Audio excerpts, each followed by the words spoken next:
I'm going to do a deep dive into the Song of the Sea and the Exodus, and I have to thank Tom Levy for this title because he does underwater archaeology. So this is his idea, doing a deep dive.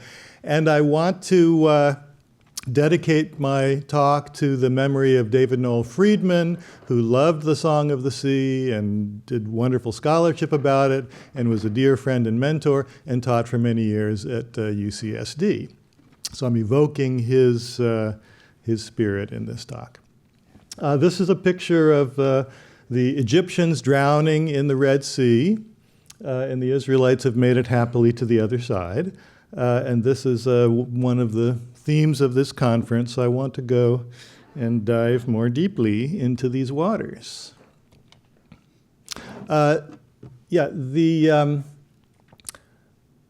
What I want to do here, what I'm going to say is not original. I'm just picking bits and pieces from different scholars about the Song of the Sea to give a frame to some of the things that we've been doing or trying to do in this conference.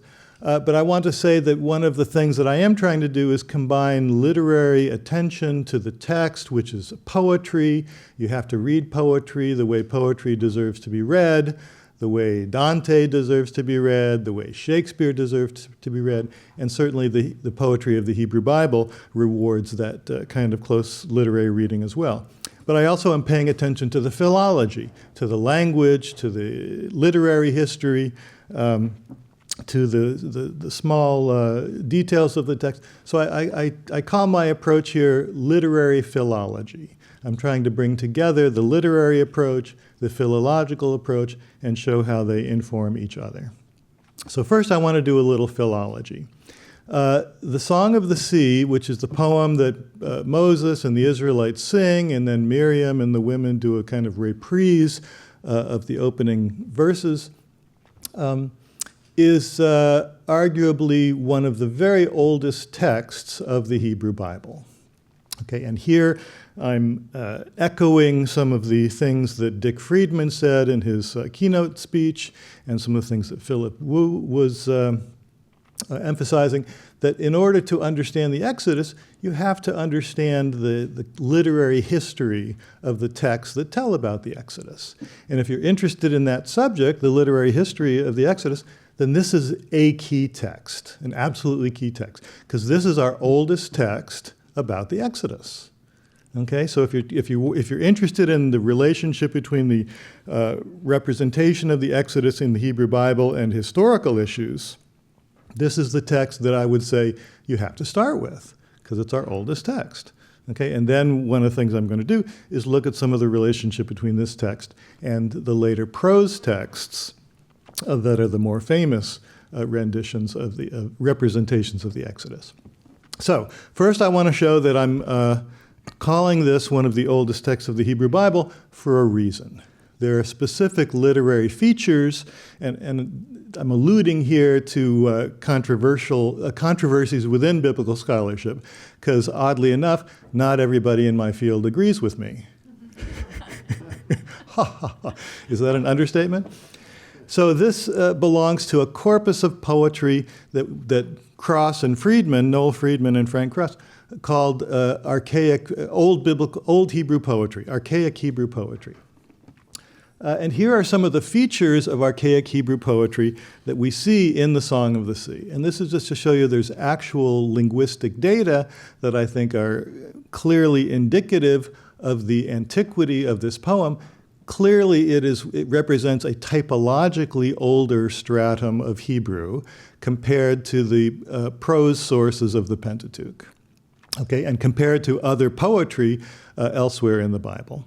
And these are some of the features that show, that preserve these very archaic features. One of them, and I'm just going to give a couple, because I don't want to put you all to sleep. One of them is one of my favorite words, zoo. No, not the San Diego Zoo. This is the relative pronoun zoo, which you find only in this corpus of old poems and sometimes in later poetry that's emulating the old poems. And they do that to give a stylistic sense of antiquity. So in classical biblical Hebrew, the relative pronoun zu, which introduces a subordinate clause, is replaced by the word asher. So asher, asher something and something, so-and-so that does this, well, I have examples below. But asher is everywhere in classical biblical Hebrew. Zu is nowhere in classical biblical Hebrew. In the Song of the Sea, it only uses zu, where classical uses asher. So there's 2 times in Exodus 15. Am zu ga'alta, the people whom you redeemed. Am zu kanita, the people that you acquired. So it's like the word that or which. Okay? We can compare 2nd Isaiah, which is from the 6th century BCE. And 2nd Isaiah, poetry is, let me add, poetry in the Bible often tries to use an archaic register. It uses rarer words, what we would call poetic words, words that are no longer used in prose. So classical poetry does have a lot of archaizing features that evoke a higher register of speech. So 2nd Isaiah says, Am zu yatzarta, the people that I created. God is speaking here. Now, it looks to me, and like to most commentators, that the people I created, Am zu yatzarta, the zu really stands out there, and it looks like he's alluding to the Am zu kanita, the people whom you acquired or created in the Song of the Sea. So 2nd Isaiah is evoking an archaic, heightened poetic register by using that term. And he's also, I think, explicitly evoking the Song of the Sea. There's one other place where 2nd Isaiah uses this relative particle zu. Usually 32 other times he uses asher, which is the normal form that one uses. Yaakov asher bacharticha, Jacob whom I chose, or whom I chose you. The asher is the usual form, and it happens another 31 times in 2nd Isaiah. So you can see that you do find zu elsewhere in classical poetry, but it's far outweighed by the use of asher. And the use of zu has a particular rhetorical effect of having this kind of higher register, older kind of speech. But in the Song of the Sea, that's what these later texts are emulating. This is the old pre-classical usage. Okay, the second, and I'm only going to give these 2 examples of these archaic linguistic features, is the pronominal suffix mo. No, I'm not going to talk about Larry and Curly, just mo. Okay, so mo is used in the old poetry as the 3rd plural masculine pronominal suffix. So them. Okay, this is the suffix for them. And it's used in Exodus 15 on verbs, 9 different times: covered them, consumed them, filled them, dispossessed them, covered them, swallowed them, seized them, brought them, planted them. You almost have the whole plot line of the Song of the Sea, of the Exodus, with all of these words mo, because all of this stuff is happening to them being either the Israelites or the Egyptians. There's the classical 3rd masculine plural suffix would be mem, or am, depending on whether it comes after a vowel or a verb. Both the mem and the mo come from the older Proto-Semitic 3rd masculine plural suffix, which is humu, but they're different developments of this old Proto-Semitic 3rd pronominal suffix. Okay, so one of these developments only exists in the old poetry and in archaizing features of classical poetry, and the other one, the m with the final vowel dropped, is the standard form. Okay, the standard form only occurs once in Exodus 15 on a preposition, not on a verb or a noun. Alehem, on them. Okay, so now this shows us, I think, that when the Song of the Sea was written down, both of these pronominal suffixes existed, because you have it here once on the preposition, but that it was a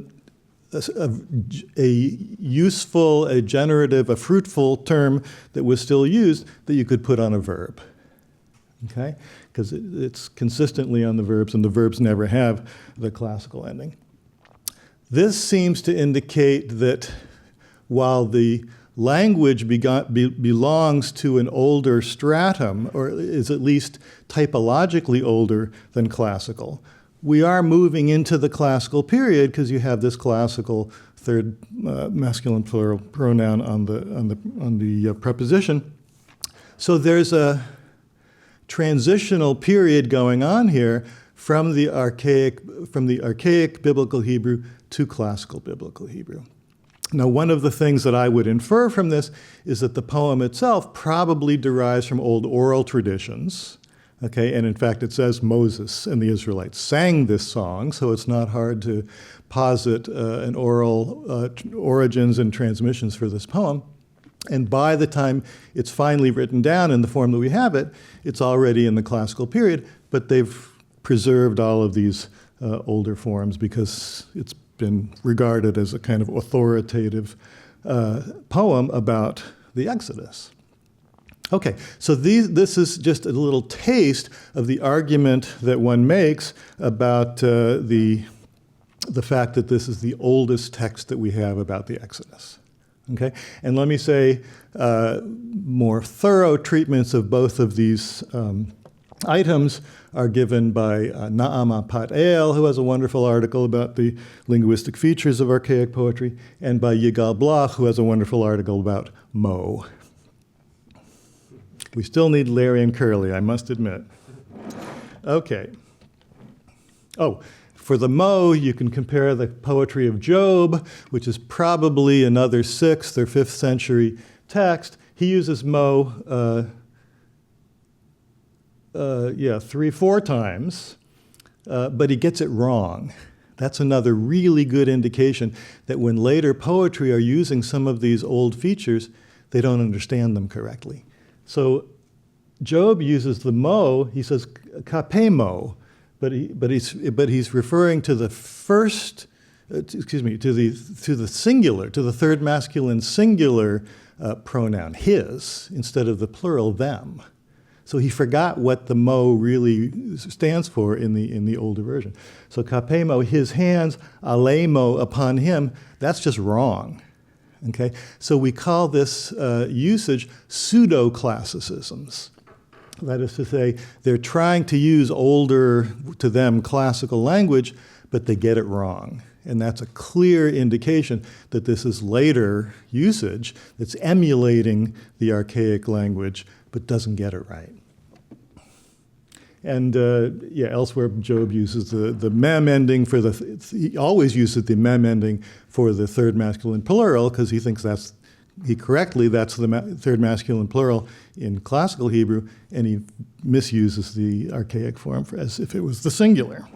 So this is a kind of nice indication of the earlier stratum versus the later stratum, even when the later stratum is emulating the earlier stratum. Here it does it incorrectly.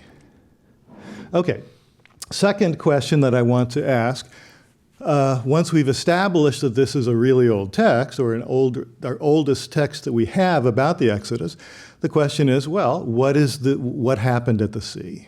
Or to be more precise, what is the representation in this text of what happened at the sea? This is one of the things that many people have been talking about, and I want to say that if you want to talk about it, here I'm emulating Dick Friedman. If you want to talk about it, you really should talk about it, at least to some extent, starting with the oldest text that we have about what it is that happened. So here's a description from 3 different parts of the text. The text is a hymn, a victory hymn to Yahweh for his victory at the sea. And the text goes back and forth between hymnic praise and kind of mini narratives of what happened at the sea. Okay, and then it goes on with what happened after the sea as the people were crossing into Canaan. So this is the entirety of these mini narratives about what happened at the sea. Okay, so 3 different verses. And this warrants, as I would say, close reading of these verses as poetry, because they are poetry. So you have to understand the parallelism and the nuances and so forth. So Pharaoh's chariots and his warriors he cast into the sea. I see a typo there. The choices of his captains sank into the Red Sea. So this is beautiful biblical parallelism, poetic parallelism, that in the first line it says sea, which is a general term. In the second parallel line, it makes that more precise. It makes the specification deeper, and there's room for it because the first part of it saves some room so you can elaborate things at the end. So Pharaoh's chariots and his warriors are two objects that are casting into the sea. In the second line, the choices of his captains, which adds another layer to who he's throwing into the sea, but it's shorter, so you can expand the second half of the verse by saying, instead of cast into the sea, sank into the Red Sea, the Yam Suf. And I defer to Philip to tell me where this Red Sea is. I think it's just the Red Sea, because that's the most obvious meaning elsewhere. And that makes it a really good story, if the whole Red Sea is doing stuff. Anyway, the deeps covered them. They went into the depths like a stone. So Yahweh throws Pharaoh's chariots and his warriors into the sea. They sink into the Red Sea. There's a kind of mini narrative there, notice. He throws, they sink. Okay? And then the deeps covered them. They went into the depths like a stone. There's a kind of continuous action there as they're falling into the sea like stones.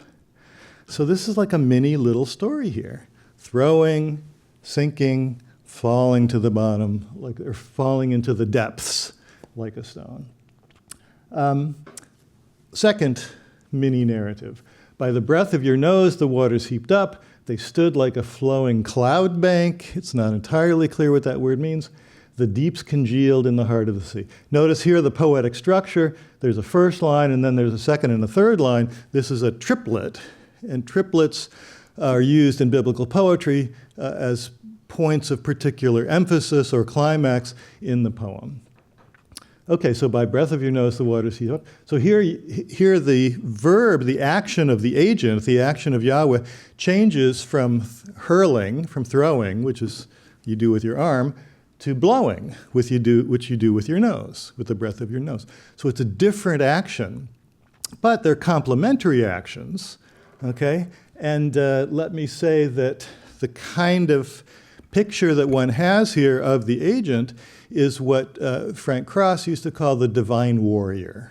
So this is an image of Yahweh as divine warrior, and he's using his arm as his weapon, throwing things. You can also use weapons in your arm, but your arm is a warrior kind of image, the greatness of your arm.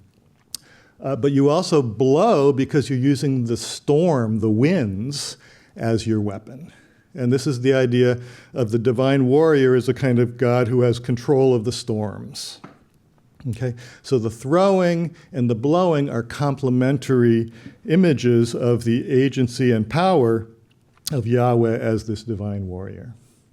So here he blows, the waters heaped up, and then you have the parallel lines add depth or intensification to this image of the waters heaping up. In the second line, they stood up like a nade noslim. Noslim means something like flowing. Nade is an unusual, rare word that's used here and probably only in other texts that are referring to this text. By context, people usually translate it also as something like heap. In Akkadian, nidu often refers, particularly in oracular texts, to a cloud bank, which is a heap of things, okay? But it's a particular, like a big cumulus cloud or something like that, a big heap of clouds. So they have these texts that say, if in the morning the sun is shining through a cloud bank, the king will X, have a head cold or something like that. So this is the picture of the waters heaping up, and let me credit Kyle McCarter for pointing out to me that nidu in Akkadian means cloud bank and arguably means that here. But it's a nice poetic image. It's a kind of metaphor. And then the third line, the deeps congealed in the heart of the sea. So it's not clear what that means either, but the heaping, the waters, getting compressed and congealing, it's a kind of hurly-burly within the sea, and it's heaping up and like a heap and like a cloud bank. So this is what happens when the divine warrior blows with his breath on the water. Now notice, there's no parting of the waters here. There's no drying of the waters here. This is the divine warrior using his storm winds and blowing on the other night in our hotel, we watched The Perfect Storm. It's like that. Really big rogue waves is what, what's his name called it? What's his name? George? Never mind. Clooney, yeah. George, rogue wave. That's what this is like.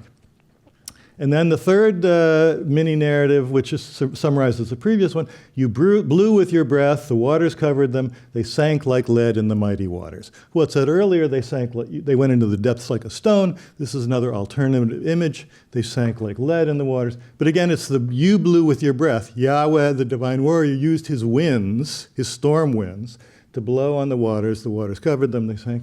And then the last one just reprises the same thing. You stretch out your right hand. There's the hand, the mighty warrior's arm again. The earth swallowed them. The earth swallowed them, that's not the sea anymore. The earth swallowed them means that they went into the underworld, the world of the dead. So they all died.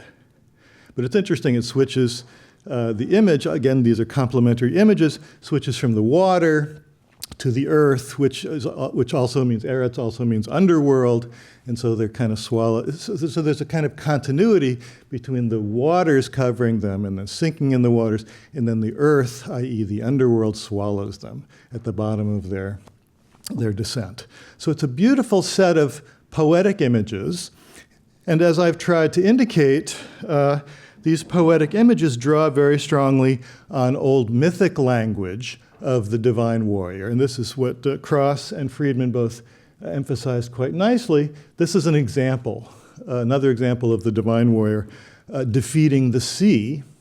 This is from the Baal cycle from Ugarit. This is, from 1250 or something like that, well before the Song of the Sea, but, few hundred years before maybe. And this is Baal, the divine warrior is Baal, whose name means Lord. Who's called the rider on the clouds. This is his idea that he's riding. Zeus does this too. Zeus is another divine warrior.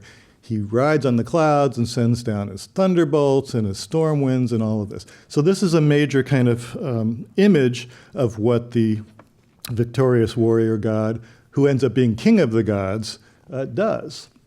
So this is one of the goddesses saying, "Indeed, I tell you, Prince Baal, I reiterate, O cloud rider, smash your enemy, O Baal, smash your enemy, vanquish your foe." We see the same parallelism of doublets and triplets, and the triplets just kind of add greater emphasis and climactic quality to this. Smash your enemy, vanquish your foe, so assume your eternal kingship, your everlasting dominion. So that's the punchline, that the divine warrior defeats the sea, who's the exemplar of chaos, to use a kind of Egyptian distinction between order and chaos. The divine warrior represents order. He has to defeat chaos in order to do that. And then after chaos is defeated, he can assume his kingship over the cosmos, over the ordered cosmos. So he smashes the enemy, vanquishes your foe, which enables him to assume your eternal kingship. The Song of the Sea ends, Yahweh will rule as king forever and ever. So that's the punchline, but that is important for the Song of the Sea and for this pattern of the divine warrior's victory over sea. So then the second part here is Baal defeating Sea, who is a god, who is, again, the exemplar of chaos, who threatens the proper order of the cosmos. So the weapon leaps from Baal's hand, it strikes the head of Prince Sea, the eyes of Judge River. Sea collapses, falls to the earth, his joints shake, his form collapses, Baal drags and dismembers Sea, destroys Judge River. So this is an example of the older mythic pattern and the mythic language that the Song of Sea is drawing upon. Okay? So this is a mythic topos. the defeat of the sea, the defeat of, and sea is a chaotic sort of thing. You can kind of see how the image of the sea, as in the perfect storm, it's the antithesis of the proper order of things. It brings death, chaos, watery stuff, and so forth. So in the Song of the Sea, this mythic theme is applied to Yahweh's victory over Pharaoh and his army and his liberation of the Israelites, which is the creation of order after the defeat of chaos, which ends with Yahweh being enthroned. Okay, so here's the pattern of the divine warrior: battle with sea, victory and creation of order, proclamation of incomparability among the gods, enthronement on the holy mountain. This is all drawn from the work of Frank Cross. And here we see it in Exodus 15. You have the incomparability of Yahweh, and this is important to notice. Yahweh has just defeated Pharaoh and his armies at the sea, but the hymnic part says, "You are the greatest among the gods." So you see the continuity with this older mythic pattern where the divine warrior has defeated the god or gods who represent chaos, and he's therefore exalted over all the other gods. So who is like you among the gods, O Yahweh? Who is like you, glorious in holiness, fearsome in praises, working wonders? And then the song ends with Yahweh bringing the people and planting them on the mountain of your possession. That's Yahweh's holy mountain, which is also integral to this sequence about the divine warrior. You have it in the Baal myth, Udugaret, the Marduk myth in Mesopotamia. Those are the most prominent examples. But here Yahweh takes his people, so the myth is kind of historicized, and it's the creation of a people rather than the creation of order in the cosmos. Well, the creation of the people is the creation of order in the cosmos. So he brings the people and plants them on your holy mountain, the place of your dwelling, your sanctuary, and then it ends, Yahweh rules forever and ever. Again, returning to that important punchline of the whole divine warrior pattern itself. So this is what happens in the Song of the Sea. Now, the classic versions that we have, classic versions that we have, let me make sure I don't go, I'm still okay, that most people have been referring to in this conference about the Exodus come from the prose descriptions of the crossing of the sea in Exodus 14. Now again, as Frank Cross has argued, and more with greater detail, Baruch Halpern has argued, the prose sources, the prose representations in Exodus 14 are, in their major features at least, arguably interpretations of some of the ambiguities in the Song of the Sea in Exodus 15. As we see, what we have in Exodus 15, it's not that specific. Okay, the blowing, the arms, the throwing, the falling in the waters, strange language like this nade, noslim, which I translated as the flowing cloud banks. These are odd features. Arguably, some of the things in the prose representation are interpretations of those odd features. That is to say, the authors in Genesis 14, in my view, primarily I'm looking primarily at J and P. E is there fragmentarily, but I defer to Philip on this one. Okay. They're trying to make sense of the Song of the Sea in their presentation of it. And in a sense, they're naturalizing the poetic language of the Song of the Sea. The Song of the Sea is in this parallelism which gives complementary images of the same thing. Prose doesn't do that. Prose, you describe what happened, okay, in a much more prosaic kind of way, journalistic kind of way. So what we see in Genesis 14, here I reproduce some of the Exodus 15 at the top. What J does is says, Yahweh drove back the sea with a strong east wind all night, and Yahweh shook the Egyptians into the sea. So this is the dominant image of what happened at the sea in the J source. Again, there's not a parting of the sea as such, but there's a kind of dry, well, it's not clear. He drove back the sea with a strong east wind, and maybe their chariot wheels get stuck in the mud or something like that. And then Yahweh shook the Egyptians into the sea. Now, some of this language sounds like it's drawn directly from Exodus 15. Okay? The blowing on the sea. Jay adds the kind of naturalistic addition of all night. Okay? So that it's long enough for the sea to kind of dry up. Yahweh shook the Egyptians into the sea. That sounds like just a rephrasing of Yahweh casting the Egyptians into the sea. So the J source is arguably kind of, in a sense, not, sort of rationalizing or naturalizing the poetic image that we have in the Song of the Sea. Now, the second prose representation from the P source is the one that's most memorable. It's the one where the seas actually part and the Israelites cross through on dry land. It's the one that Cecil B. DeMille used in what I would say is, to this day, unmatched special effects of this part of the waters of the sea parting, and Charlton Heston and Edward G. Robinson doing their thing. So P says, and he turned the sea into dry land and divided the waters. And the Israelites went through in the midst of the sea on dry land, and the waters formed a wall for them on their right and on their left. Now this arguably, and again I'm following Halpern here,